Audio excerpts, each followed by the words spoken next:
Oi, pessoal! Nossa, que exagero. Oi, pessoal, eu sou o Cris, professor de português e redação. Aqui nos nossos vídeos nós vamos conhecer um pouquinho melhor a respeito de texto, do uso da língua, da leitura. E no vídeo de hoje nós vamos começar a pensar um pouquinho a respeito de texto.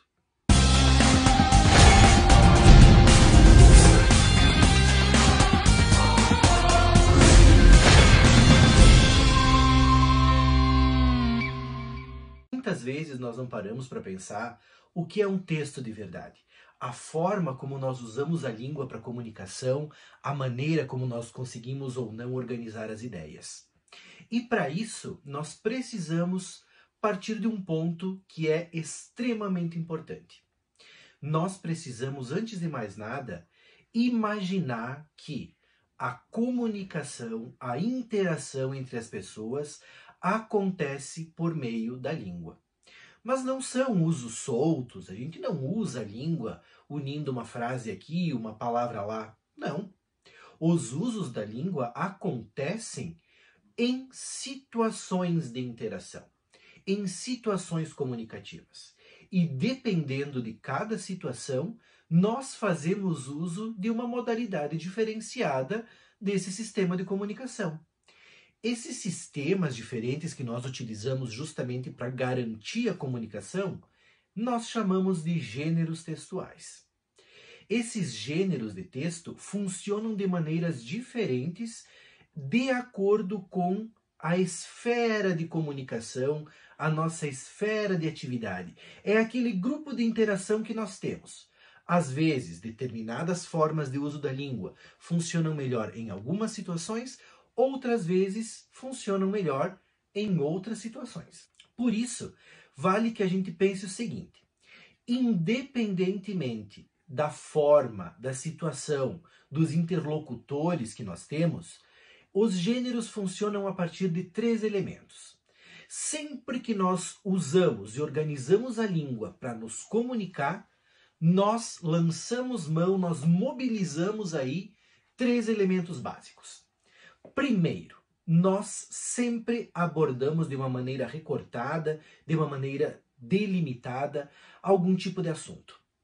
É o nosso tema, é a nossa forma de olhar para uma realidade. Esse é o nosso conteúdo, é o nosso tema de discurso, é o nosso tema da comunicação, é o assunto em si. Além disso, tendo como base esse assunto, esse tema, que nós vamos colocar em prática por meio da discussão, nós escolhemos, obviamente, uma forma de organizar esse nosso conteúdo, uma forma de exteriorizar, de tornar concreta a nossa fala, a nossa escrita. Essa é a construção, é a composição do nosso gênero. É assim que nós conseguimos dar uma forma para que nós possamos entrar em contato com o outro, com o mundo. E, além disso, dependendo da situação em que nós estamos inseridos para fazer uso da comunicação, nós também empregamos, colocamos ali, imprimimos determinado estilo, determinada forma de usar a língua, que em alguns casos permite algumas particularidades, uma individualidade de cada falante, de cada produtor de texto, mas sempre limitados de acordo com a situação que nós estamos. Por isso, convido vocês a dar uma olhadinha no que vem na sequência. Muitas vezes, nós olhamos para a nossa situação de comunicação, para o nosso dia a dia e pensamos: aqui houve comunicação, aqui não houve comunicação.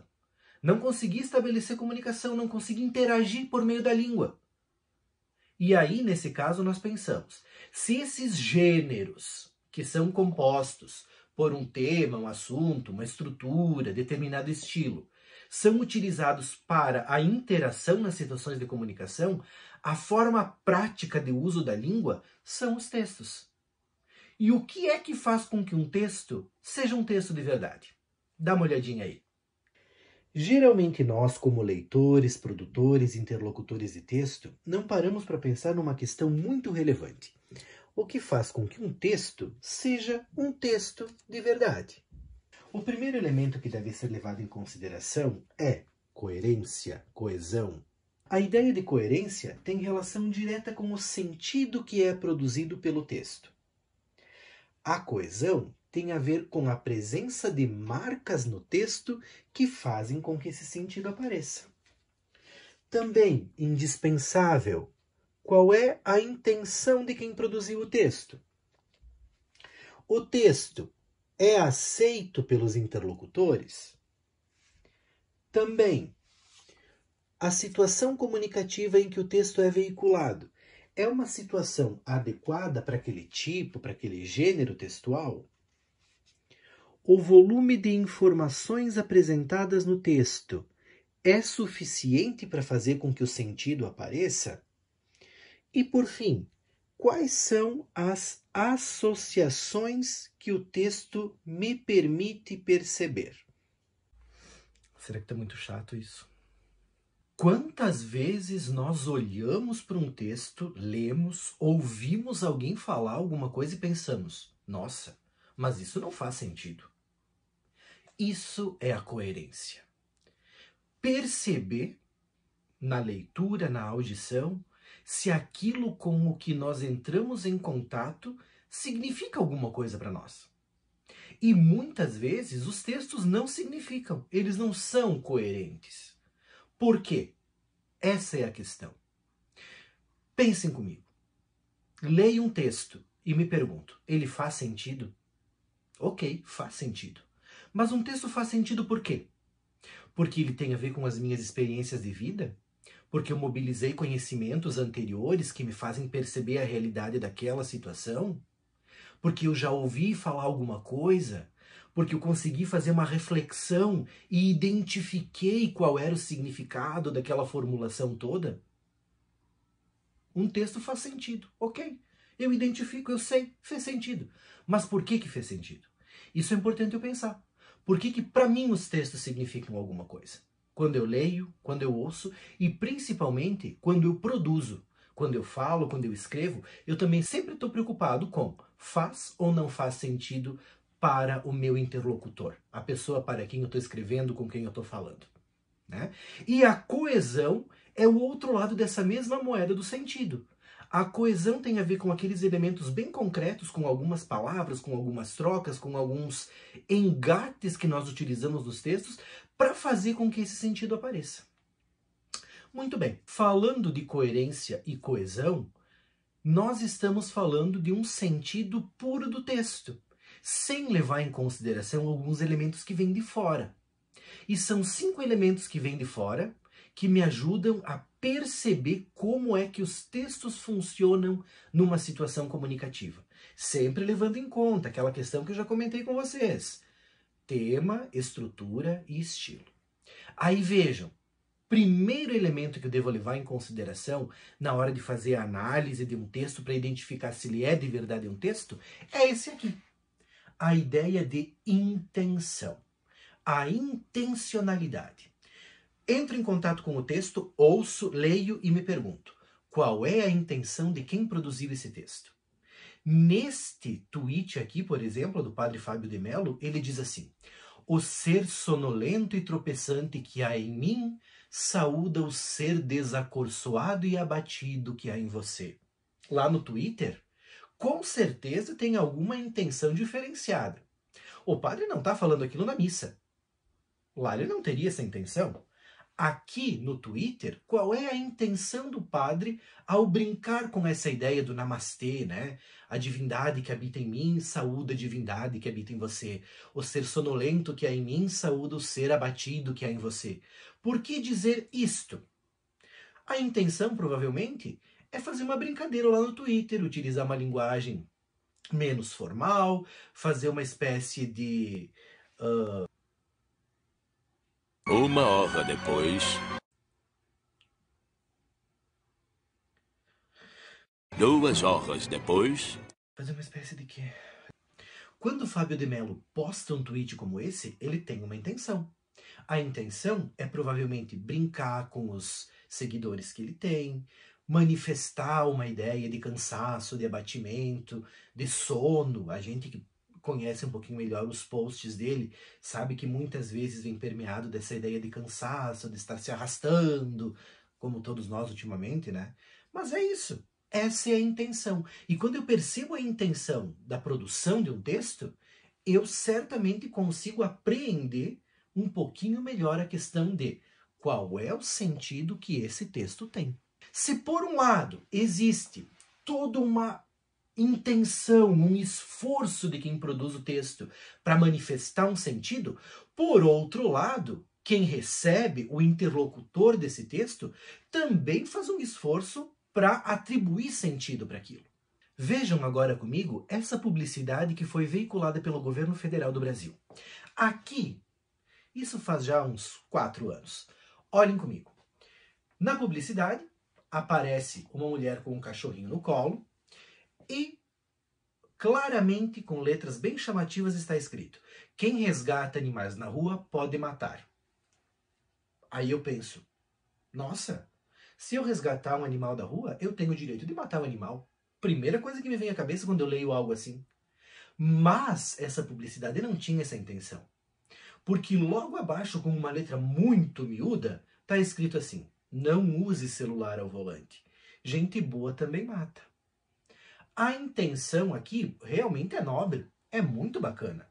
Mostrar que as pessoas, mesmo sendo pessoas boas, se não estiverem atentas ao volante enquanto dirigem, por exemplo, se se distraem com o celular, correm o risco de tirar a vida de outra pessoa. Agora, a forma como isso foi colocado no texto não permitiu com que as pessoas apreendessem, recuperassem esse sentido. Tanto que essa campanha, que tinha vários outros cartazes, foi tirada do ar, porque as pessoas não aceitaram. Os leitores, os interlocutores, não aceitaram como texto. Talvez pela forma como foi organizado, essa questão estrutural, talvez até pelo estilo da organização do texto, né? Então, por um lado, a intenção de produzir sentido. Por outro lado, o esforço para dar sentido àquilo que se ouve, àquilo que se lê. E no meio disso tudo, nós temos uma outra questão, que é a questão da situação comunicativa. Nem todos os textos servem para todas as situações comunicativas. E aí já vem um detalhe bem importante que nós vamos conversar melhor no próximo vídeo. O que é adequado na redação do vestibular, na redação do Enem? Aquela é uma situação comunicativa muito particular, muito específica, e ela não aceita qualquer coisa. Observem essa postagem que foi feita no Facebook. A mulher posta de uma maneira muito ingênua, muito carinhosa sobre a filha. E ela diz: minha filha tem 17 anos, mas é uma bebê em pessoa. Ainda brinca com bonecas. Continue assim, bebê, não cresça nunca para mamãe. Veja. Que bom, a mãe ama a filha. Mas o Facebook é adequado para uma publicação como essa? Ou está fazendo a filha, coitadinha, 17 anos, que brinca com boneca, passar vergonha? A filha diz: mãe, apaga isso, as pessoas estão lendo. Ou seja, não era ali o lugar adequado para um comentário como esse, para uma postagem como essa. Talvez fosse bacana para a mãe colocar isso num grupo da família, talvez fosse interessante dizer para uma amiga, mandar por um bate-papo de uma rede aí qualquer, mas não publicamente no Facebook. Talvez ali não tenha sido a situação adequada, o veículo adequado para construir esse texto, que é uma postagem de rede social. Tá?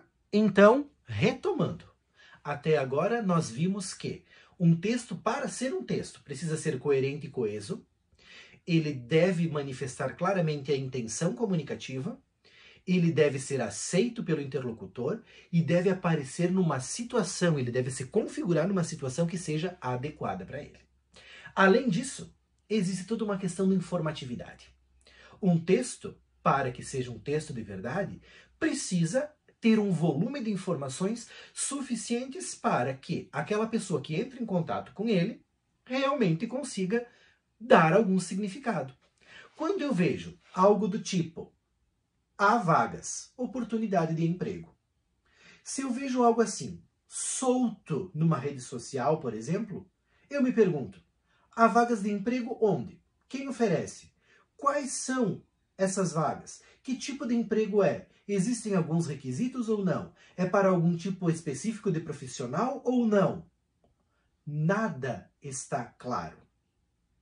Então, o volume de informações muitas vezes ou sempre influencia no sentido que é produzido pelo texto. Assim também funciona com o texto do vestibular e do Enem. Eu não posso nem deixar informações de fora que prejudiquem a forma como o leitor entende o texto, e eu também não posso exagerar as informações, porque senão meu texto não vai para frente. E por fim, muitas vezes os textos fazem associações, que nós chamamos de intertextualidade. É a forma como outras ideias e outros textos aparecem dentro daquele texto que está em uso na situação de comunicação. Vejam, por exemplo, mais essa postagem, lá do Twitter. A pessoa que postou colocou o seguinte: o cravo brigou com a rosa. E a rosa ficou postando, aspas, incrível a capacidade das pessoas de decepcionar. Bom, primeira associação que eu faço. Esse tweet tem a ver diretamente com uma cantiga popular que nós conhecemos, o cravo brigou com a rosa. Não vou cantar. E ainda tem, entre aspas, uma espécie de fala de outra pessoa. Aqui, no caso, da rosa. Incrível a capacidade das pessoas de decepcionar. Aqui existe, então, uma brincadeira com a cantiga sendo trazida para dentro do tweet, que é uma outra forma de manifestação da linguagem.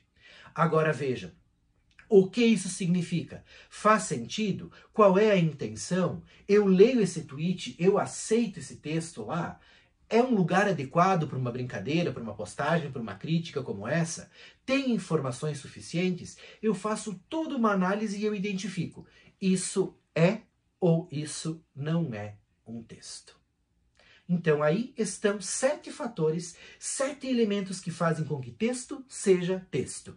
Coerência e coesão, intenção, aceitação, situação comunicativa, informações e associações.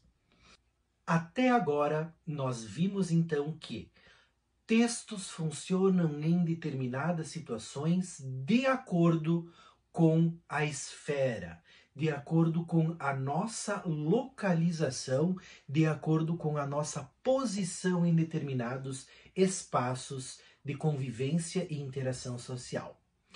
E por isso, nem todos os textos significam, têm sentido em todos os lugares.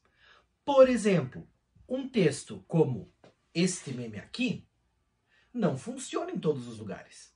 Um meme tem o seu lugar privilegiado de sentido nas redes sociais. Em situações diferenciadas, como na redação do vestibular, um meme não é bem-vindo. Ah, mas eu sou bom em meme, eu sou criativo. Eu vou fazer um meme no lugar da dissertação na hora do Enem. Não vai, não vai. O meme não serve para aquela situação comunicativa. Ou ainda, um tweet como esse. Às vezes eu queria sentar de frente para mim, pegar na minha mão, olhar nos meus olhos e dizer: de novo fazendo essa merda, meu anjo? Legal, bacana, engraçado pro Twitter? Perfeito. Mas serve em outras situações comunicativas? Será que isso serve para um panfleto de divulgação de produtos de uma loja de eletrodomésticos, por exemplo? Não, não serve. Dependendo da situação comunicativa, vai ser totalmente sem sentido. Assim como este gênero textual aqui. Esse gênero é muito específico. A redação para o Enem e para o vestibular exige que a gente mobilize conhecimentos, ideias, estruturas muito específicas. É difícil de fazer? Não, não é difícil de fazer. Com bastante treino, com bastante reflexão e análise, é uma tarefa muito bacana. Mas eu preciso que nós tenhamos até agora entendido o seguinte: para nós chegarmos a uma ideia de escrever um texto para o vestibular, para o Enem, eu preciso entender que aquela é uma esfera, é um círculo de comunicação muito restrito.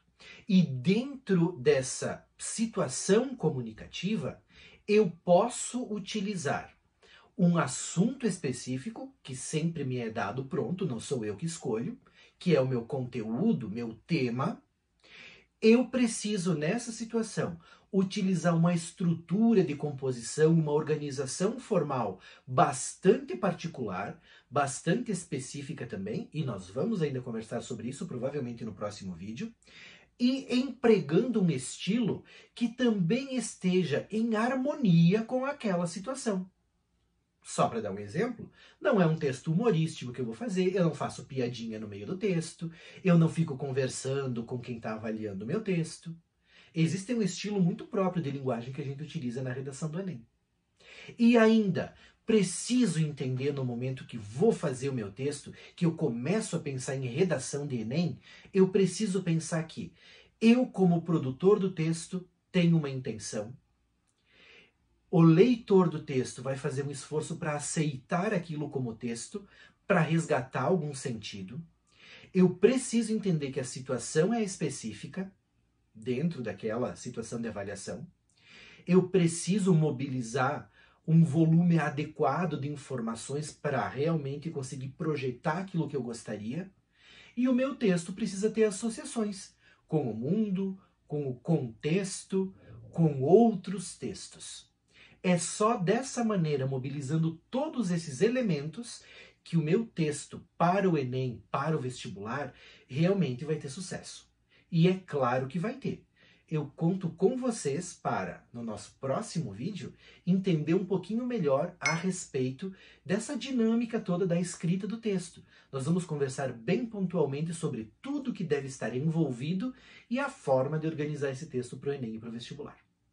Conto com a tua participação e quero ver vocês aqui no nosso próximo encontro. Um abraço carinhoso, tchau!